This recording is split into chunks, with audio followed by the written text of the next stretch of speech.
जो video record करतो तो हरामखोर, इथं तुम्हाला स्क्रीनवर दिसत असेल हिचा भाऊ, हा हरामखोर श्री स्वामी समर्थ. मी डॉक्टर स्नेहल रवींद्र गुगे. या व्हिडिओमध्ये तुम्ही जो बघताय तो आहे माझा पती रवींद्र महादेव गुगे, जो सध्या लपून बसलेला आहे. आणि लपून बसून त्याची अवस्था त्या व्हिडिओमध्ये तुम्ही बघितली तर अशी आहे की जसं काय त्याला मारहाण करून त्याच्यावर टॉर्चर करून त्याच्याकडून व्हिडिओ बनवून घेतले जात आहेत. आणि ते व्हिडिओ बनवून घेणारे दुसरे कोणी नाही, माझ्या नंदेचा सासरा शिवाजी सानप, प्रकाश चौधर जो आहे त्याचा मामा, तो त्याचा भाऊ श्रीराम महादेव गुगे, या लोकांनी त्याच्याकडून असे हाणमार करून जोर जबरदस्ती करून त्याच्याकडून खोटे व्हिडिओ बनवून घेत आहेत. त्याची अवस्था बघा व्हिडिओमध्ये, त्याच्याहून तुम्हाला समजून येईल की तो बिचारा किती टॉर्चरमध्ये कोणाच्या तरी प्रेशर खाली येऊन तो व्हिडिओ बनवत आहे खोटे.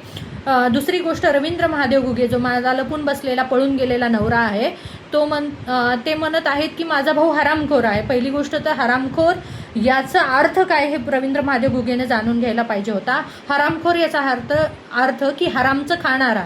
तर माझा भाऊ ना तुझ्या बापाचं खातो, न तुझ्या भावाचं खातो, न तुझं खातो. त्याच्यामुळे तू त्याला हरामखोर पण म्हणू शकत नाही रवींद्र गुगे. न तू त्याचे वजन 100 किलो का 125 किलोचं आहे त्याचं तू विचार करण्याचा तुला काही अधिकार नाही, कारण तो त्याच्या घरचं खातो, त्याच्या स्वतःच्या कमाईचं खातो, तुझ्या घरचं खात नाही.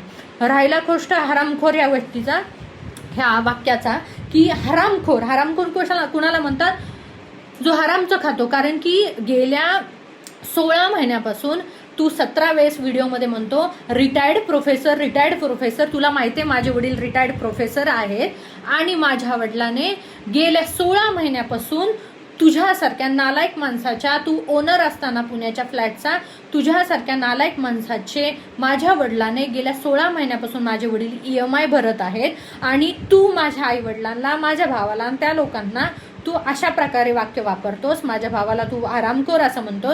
तुझ्या घराची EMI गेल्या 16 महिन्यापासून माझे वडील भरत आहे. तू मुद्दामून ब्लॅकमेल करून मला घराच्या बाहेर काढण्याचा प्रयत्न करत होतास. बजाजवाल्या लोकांसोबत सुद्धा सेटलमेंट केली होती, तुम्ही काही पैसे ठेवा, मी काही पैसे ठेवतो, हिला घराच्या बाहेर काढा. माझ्या वडिलांना एवढं ब्लॅकमेल केलं तू, एवढं मेंटल टॉर्चर करून ब्लॅकमेल करून तू स्वतःच्या घराचे हप्ते भरून घेत आहेस. आणि वरतून माझ्या आई वडिलांना, माझ्या भावाला म्हणतो हरामखोर. आणि सगळ्यात महत्त्वाची गोष्ट म्हणजे सोसायटीची मेंटेनन्स सुद्धा माझा भाऊ भरतोय. माझ्याकडे सगळ्या रिसिप्ट आहेत. तू म्हणतो ना कायदा, तुला दाखवते मी आता कायदा काय असतो ते. कायदा म्हणत नाही की तू ओनर असताना त्या फ्लॅटचा तुझ्या सासऱ्याने त्या घराच्या हप्ते किंवा EMI भरावा, हे कायदा सांगत नाही. तुला कायदा काय आहे ना ते लवकरच मी आता दाखवून देणार आहे, कायदा काय असतो ते. आणि प्रशासन कशी तुझ्यावर ऍक्शन घेत नाही तेच मला बघायचं आहे आता.